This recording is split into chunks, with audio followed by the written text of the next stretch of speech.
Even churches today are calling for the boycotting and divesting and sanctioning against Israel. Why? What is that about? Are they real believers? Are they following what the Bible says? I don't think so. And you could see right here in this thumbnail I made, it's like boycott, divest, sanction. You want to be on the dark side of history? I want to be on the right side of history, you guys. I want to make sure I do what the good thing that God says. Invest and bless Israel, because if you bless Israel, you will be blessed. It's a promise. God says, I will bless those who bless you, speaking to Israel, and I will curse those who curse you. Is that something that has changed? No, that is still in effect today, and there's evidence of it. And in this video, I'm going to show you how that happens and how it will bring great value to you, because when you invest and when you bless Israel, you will be blessed, my friend, in your heart, first of all, with God, and also even monetarily. You'll even be blessed in your life. For many years, my wife and I, we've been giving to the Fellowship of Christians, the International Fellowship of Christians and Jews, bringing poor Jewish people into their homeland, Israel, and they help them with that, with bomb shelters, all these different things. And we've been blessed by doing that, you guys. It's been awesome, and it makes us feel good in our heart. So you're going to see how it works. It's worked in my own life and how you're going to get value out of this. And we're going to look at that right now in this video. So stay tuned, you guys. It's going to be good.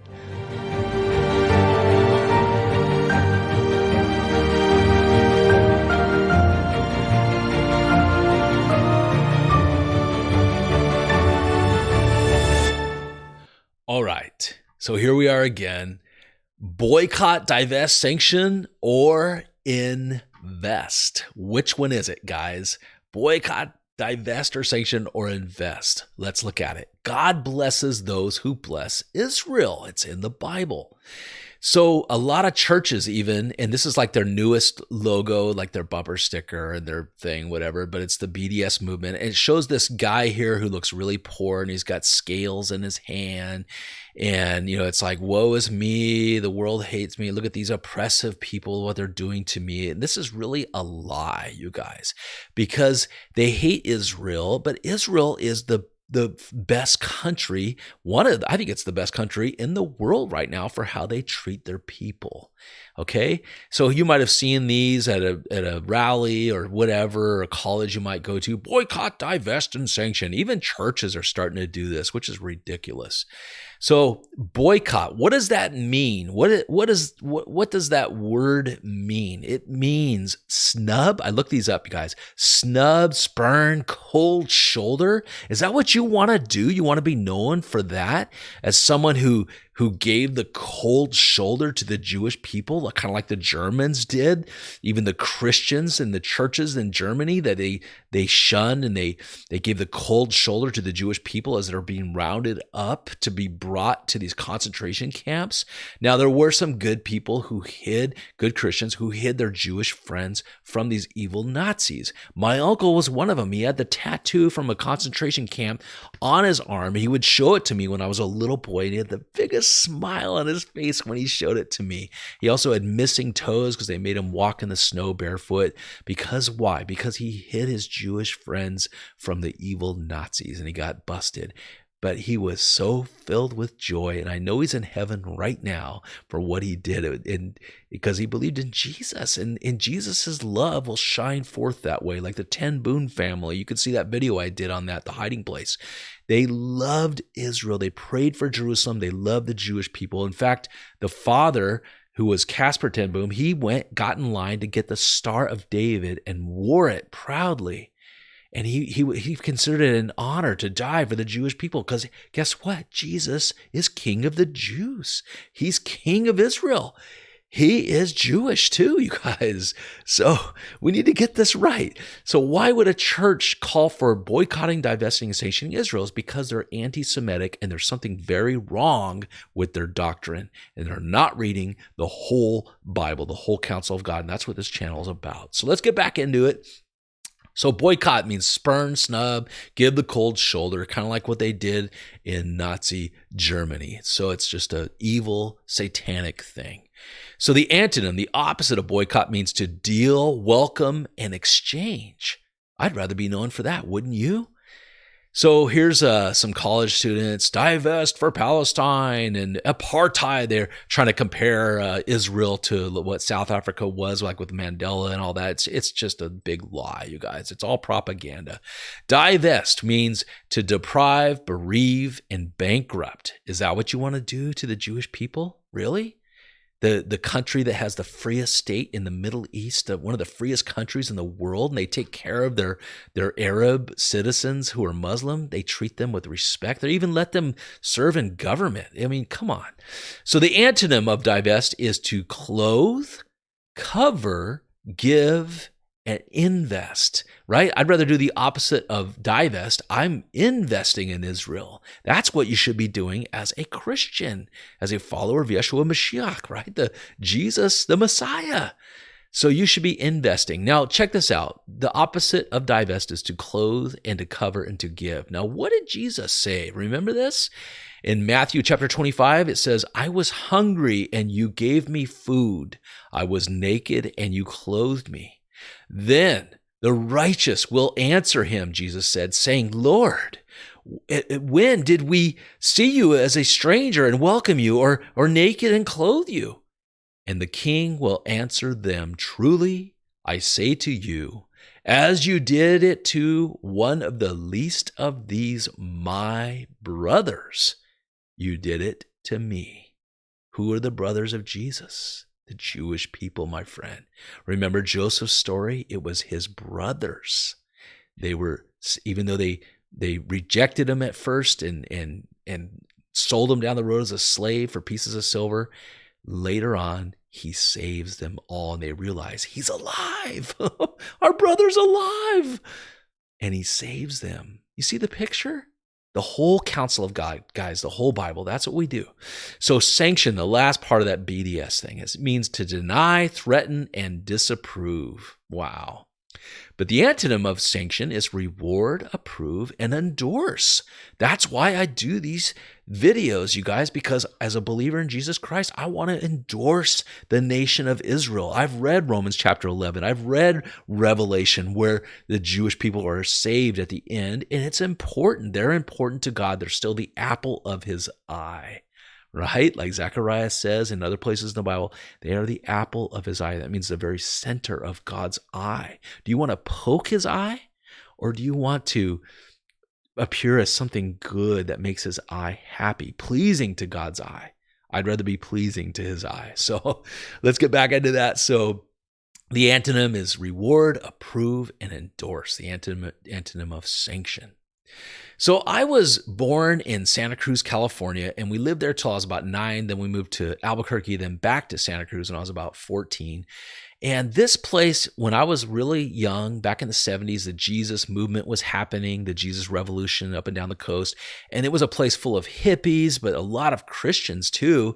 And it was just an awesome place to live, you guys. But then something happened. This University of Santa Cruz, California came in and they grew and they became more powerful and they were affecting the place itself. And it's a very evil place now. Santa Cruz is a very demonic and very evil place, and I'm not proud that that's where I'm from anymore. Well, there was a church in Santa Cruz which became the first U.S. congregation to boycott Hewlett-Packard. They're proud of this, by the way, for their role in Israeli occupation, as they say. Really? Come on. So look at the title of this church in Santa Cruz.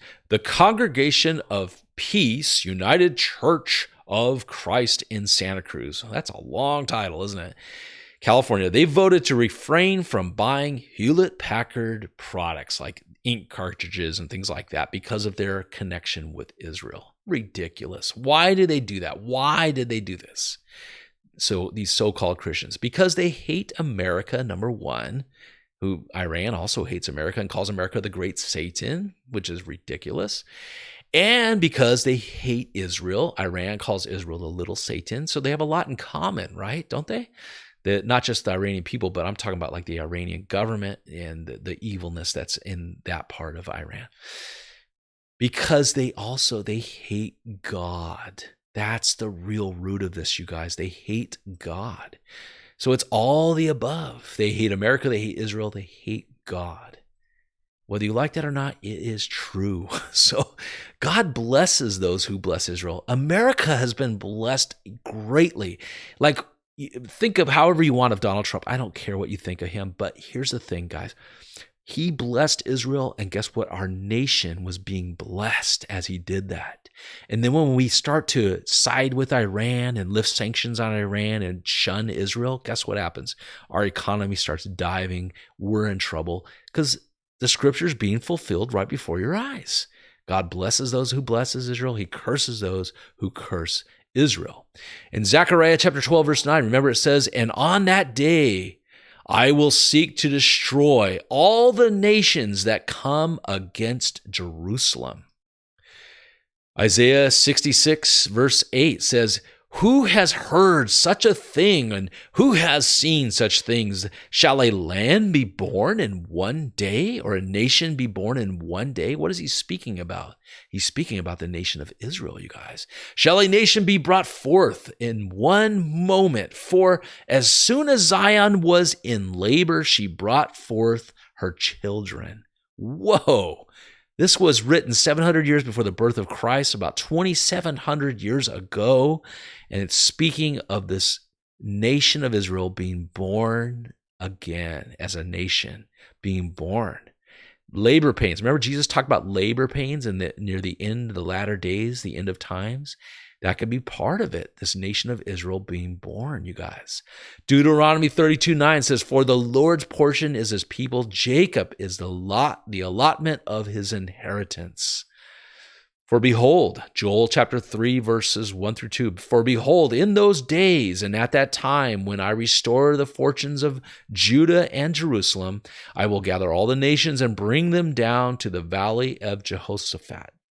That's the valley between the Mount of Olives and Jerusalem. It's right here, you guys. So here's the Dome of the Rocks. This is the Temple Mount where Solomon's temple used to be, on this mount.